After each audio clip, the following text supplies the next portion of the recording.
Hi, greetings. Welcome to America. Okay, today we are going to talk to you guys about the hot topic out there of the coronavirus. Right? Yeah, we live in the hot zone, so it's a hot topic. We do. We live in the hot zone. Very, very hot zone. Nice weather, hot zone. Yeah. So we're in Washington State, and we're near the Seattle area. King County, the outbreak of Outbreak. King County. King County, well, county, like, you know, like King County, count, that's, you get it. Anyways, so we're on day 17 of this. I didn't realize it was day 17. Yeah. So the day after my birthday, February 29th, is the day that this all kind of blew up here in Washington. Do you remember that day? It was a Saturday. Yeah. And I remember my dad had texted me and said, "Hey, how's Jeremy going to protect himself on the train?" I was like, what? What's happening? So I think there were 6 cases at that time. I think there were 6 cases. Sounds about right. 6 cases. Which, they were probably like all but one of them in that nursing home. Right. There's a nursing home that had the outbreak, but obviously it spread because I think today we're up to 488 just in King County. How many deaths? 43, I want to say. And I think all but one of them are from that nursing home. Yeah. So 43 deaths, reporting 68 new cases just today. So, but yeah, a lot of the people that are dying are in a nursing home. Well, aren't there several nursing homes that it's in now? It is, but I think the deaths so far, like the other day, it was like 40 deaths and there was 39 from life care. Oh, okay. Yeah. Actually, it's more like death care. Not a fine job. I would be so unhappy if my parents were there right now. Seriously. Anyways, so we're on day 17. We're up to 488 cases just in King County. I think Washington's probably well over 800 now. I have no idea. I'm not. Sounds reasonable. Yeah, I'm not. At this point, we're not really keeping track. Like, we look at the new daily cases, but until it starts to go down, it's like, well, it doesn't really matter anymore. It's bad. Plus, like, this is the cases that have positive tests. Right. There's loads of people that are not getting tested. Now, I won't claim that it's the 100,000 people that have already been infected in Ohio like they believe. Because there's absolutely no science to prove that. It's not 1% of their population. I think they later said that was an overestimate. Estimation. That's good, or something. That was ridiculous. Whoever said that, their governor, I don't know who said it, but that was foolish. Foolish. Anyways, so that Saturday that we found out, the 29th, Jeremy was like, well, I think maybe I'll go up to Costco and just get some things because people are probably going to start to stock up on stuff, which we keep a really good stockpile at our house anyways, minus toilet paper. It's not that good. Don't come looking for it. It's not. Yeah. It's like just beans and rice. We're not giving him an address. But, you know, we try to have emergency food. Yeah. We just do. But Jeremy thought, well, I'm just going to go get some extra stuff just in case, you know, the stores start to get wiped out. And at that point, they weren't really. They weren't wiped out at all. No, they had like a few select things. Like they were a little low on the kind of bread we like. Right. But they were out. But it was like at the end of the day, it's not uncommon for that to be the case. Yeah. The rice was a little low, but they had every variety you wanted. They had plenty of sugar and, I don't know, pretty much everything. Yeah. Except bananas. I think they were out of bananas. That's usual and too. And quinoa. Yeah. Quinoa. So that was the first kind of time we were like, oh, okay, this might be getting serious here. And yeah, it kind of progressed from there. I don't think you went to work that Monday. Yeah, you didn't go to work Monday because Jeremy I didn't say why to anybody. I just said working from home. He takes the train and then he takes a shuttle, which those are all in very close contact with other people. Yeah, you're within 6 feet of like 10 people the whole time on the train. Yeah, so he did not go to work Monday or Tuesday. Yep. And then, I mean, he worked from home here. And then I think Wednesday they announced, you know, if you feel like you're high risk or something, maybe that was... They basically said it like there was just a list of FAQs on the employee website. And one of the questions was, if I would like to work from home, can I, or something like that. It was basically work with your manager to determine what's appropriate for you and your team or something. Right. So he still hadn't said anything. He just said he was working from home. And then, I don't know if it was Wednesday or Thursday, but... Well, Wednesday I emailed them to say that, you know, because I had asthma as a kid and like respiratory things hit me particularly hard, I'm planning on just working from home for now. But then, Thursday, the very next day, that's what everybody was told to do. Right. Everyone was told from Amazon in Seattle and Bellevue. Because there had been one case confirmed. Right. Not in my building, but in the building I used to work in. But it doesn't really matter. People are between buildings all the time. There's like 50 buildings and 53,000 employees. So there's a lot of overlap and potential of exposing other people. So yeah. But yeah, Thursday is when they said everybody work from home. Which was a really surprising, like, quick change of... It was. And I think we were really relieved. Yeah. Because, you don't want to be on the... Not that Jeremy was worried with his boss, but I don't want to be the squeaky wheel. Right. Like, well, Jeremy's working from home, why can't I? But, he does have asthma, and when you just get the common cold, I might not even get it. Yeah. But for you, it literally lasts for like a month. Yep. And just constant coughing. And it can get pretty intense and need my nebulizer. But yes. Normally it's pretty controllable, but it can get that way, and there's no way to know how severe this would be. Right. We didn't know how it would hit him. So we just thought, better safe than sorry. But that Thursday, we were really relieved that everyone was working from home. So that was great. And now we're on week 3 of you working from home. Today's poor plants Monday. At my desk probably are dead now. That's right. Your plants are... Yeah, they're probably going to be dead. Good thing there's no food in my refrigerator. Oh, that's right. It's just soda, but... Yeah, that would be really stinky. It's not uncommon for me to have, like, a salad or something or some leftovers from lunch. So, yeah, it could have been real smelly. Anyway, so now we're on week 3, and the governor has, like, taken extreme measures, which I'm not saying are bad. Continually escalating, too. And so as of today, there's no gatherings of 50 people or more allowed. I'm not sure if that's like a I think they can actually. Country, like not worldwide, but for all America. I'm not sure if that's I thought it was going to 10 today. That Trump announced no groups of 10 or more, but that hasn't been sent. Like, it'll take time to trickle out, but it sounds like that was his recommendation, which is not his. It's the CDC, but president needs to say it to make it feel. But normally our governor reacts pretty quickly. Like he's reacted pretty quickly. But it went from no gatherings, or it just said recommend not having large gatherings, to then the next day was like no gatherings of 250 or more, like not allowed. Yeah. And then within a few days, 50 or more, and now allegedly it's going to be to 10 or more. Right, and now all schools are closed.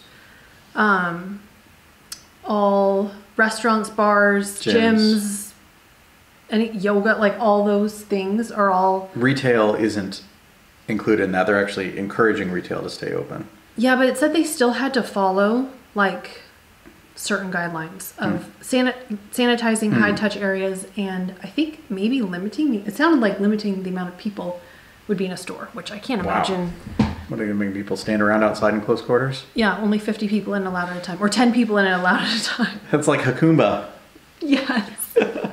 We had to divert around like a terrible fire, like in the desert. Yes, we did. And drive a long ways on a road, and then the power was out when we got to the only gas station for like 50 miles, and we had to use the bathroom. I had to pee so bad. We were allowed to go in 1 or 2 people at a time. I think they might have had 2 bathrooms, but there was no power. It was so scary. Like, it was right by Mexico. It was. It was horrible. Anyway, totally unrelated. Yeah, that's another story. But anyway, so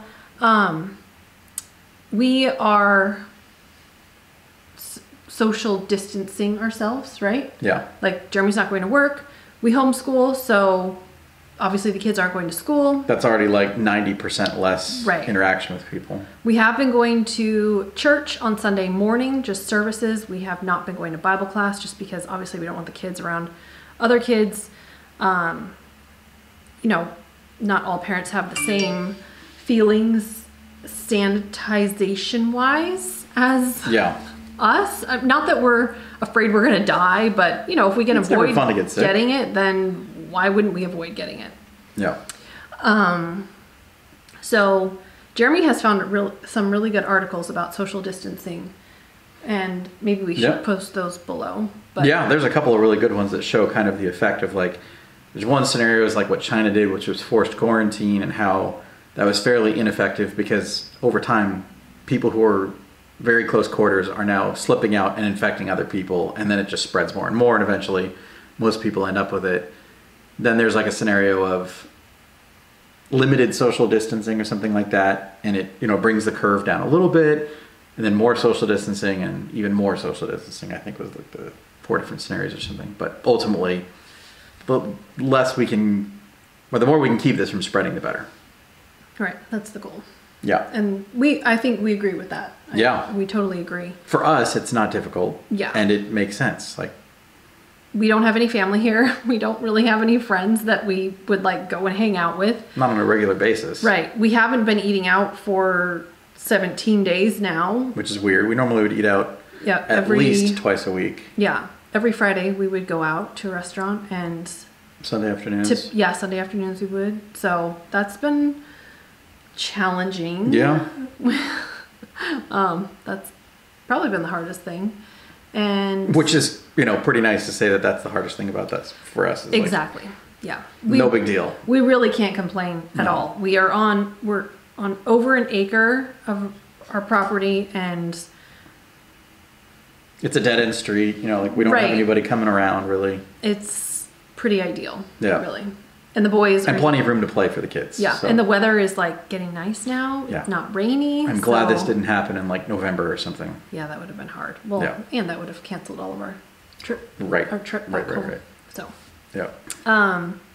What else? I saw an interesting thing today about like the hopes for this getting better in summer, not because the weather is any less ideal for the virus necessarily, but because people will be outside and away from each other more. Like you're not huddled up in jackets inside, or trying to stay warm or close together or whatever, like just those normal things that happen, And kids would typically be out of school. I mean, I don't know if that's really where it's spreading though. It's hard to know because I don't think there's been many diagnoses among children because they don't show symptoms, and the tests have been focused on those who show symptoms. So right. And it's been very unlikely that kids would. So who knows? Yeah, I think one of the things I've keep saying is like, I'm not scared of getting it. It's just what are the long-lasting terms that could come from it. Like the example I told Jeremy the other day was like chickenpox. A lot of people have chosen not to give their children the chickenpox vaccine, whatever. But if you do get the chickenpox, you're more likely to have shingles later on in life, which can be a really horrible experience. Yeah. And chickenpox is a virus, right? I mean, you get it once and then you're done with it. So what effects could this virus have later on in life? I don't know. I mean, if the kids were to carry it, we never even knew they had it. And 10 years from now, what could be? What could... Yeah. Maybe nothing. Maybe nothing at all. There's no science to show that there's value in getting the virus. Yeah. There's been no research of any kind to show that like you should try to get this because it's going to build your immunity. There's nothing to show. Well, and they haven't even said once you get it, you can't get it again.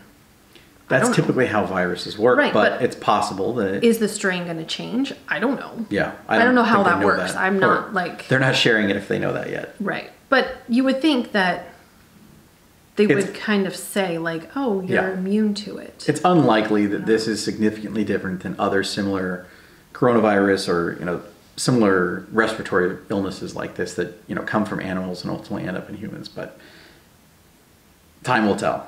But for the time being, the best thing to do and what's been proven to be beneficial is social distancing. So we'll do that because we can. Yep. It's easy for us. Yeah. And what else? Are there any other things that we've done to prepare? Besides stocking up? Yeah, I mean, we've really just stocked up on the essentials. Like things, we bought a little bit extra of the kind of things we would buy for normal meals just to have on hand so that we don't have to go shopping as frequently. And stocked up on like just long-term shelf-stable stuff that we would use in time no matter what. So it's just making those purchases now instead of later. But we haven't really bought anything out of the norm. Oh, I did buy masks. Yes. Things were starting to seem like they were getting crazy. You bought that. When was that? Was that Saturday? No. It had to have been later that week or something. I'm not sure. I think it was later that week. And I think I told you one night, I was like, Jeremy, I think we should look at masks because I was looking on Amazon and there were no masks. The N95 masks were all gone on Amazon right away.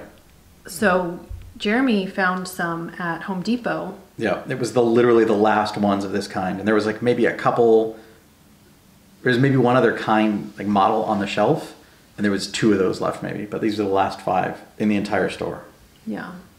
And I don't think we'll even use them or need them, but I'd rather have it and not need it than the opposite. And at that point, there was very little known about what this did to people and the actual risk of getting it. Most of it was just anecdotes of people saying it wasn't a big deal, but there was nothing to really prove it yet. And in China, it was having a significant impact already. So yeah, I think that eventually, I mean, as the numbers grow, I don't know. Like, at what point are you at the peak?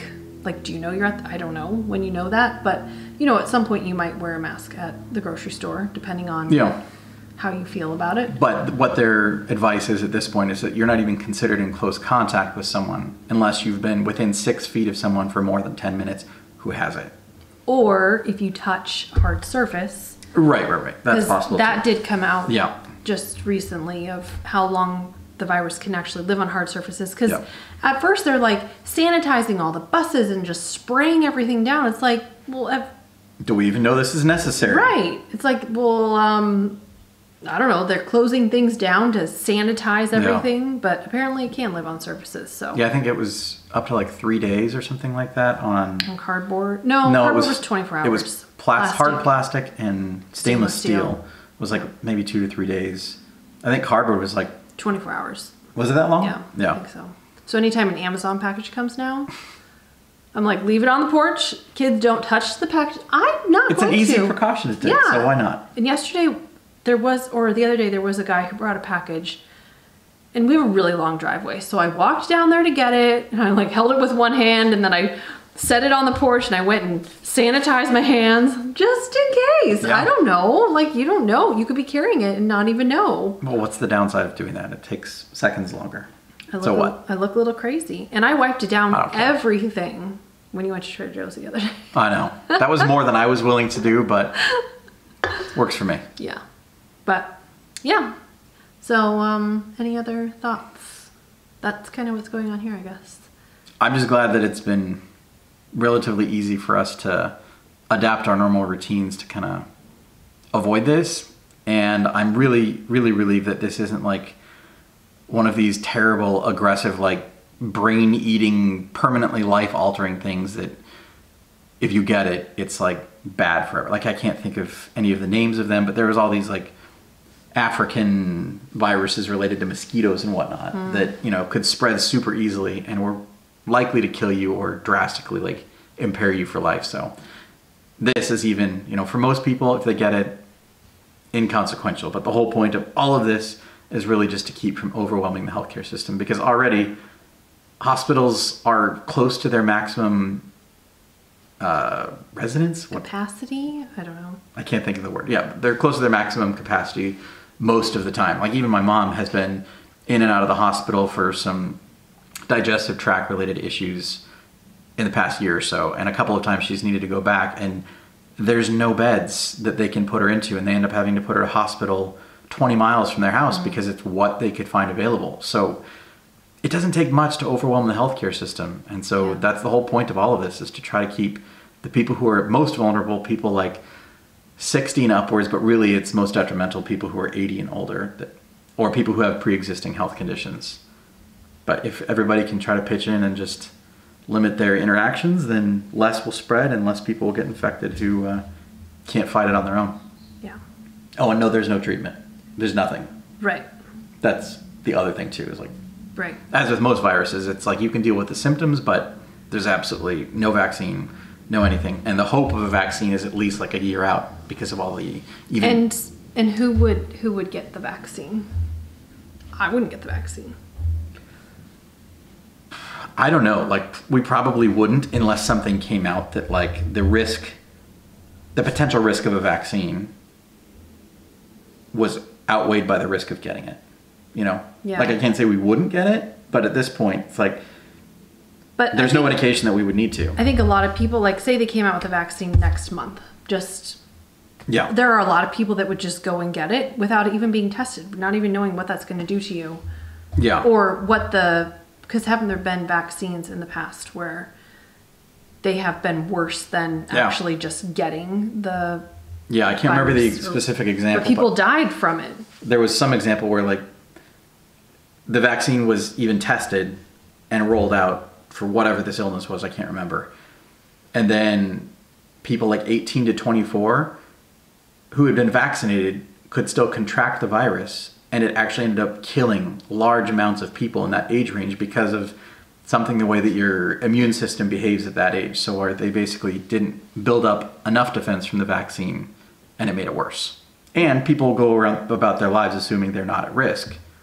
So just your behavior alone can expose you to greater risk. So there's, even if they expedite the requirements for a vaccine, it's going to take a year before it happens, if we're lucky. So weird stuff. Yep. It's all very weird. Very strange. But we're in a really good position, thankfully. And if this would have happened last year, it could have been really bad. Like, yeah, because we were moving and buying a house and all sorts of stuff up in the air that we don't have to worry about. Yeah. So anyways, there's some of our thoughts on the coronavirus. We hope all of you are staying safe, and hopefully we can distance ourselves from people.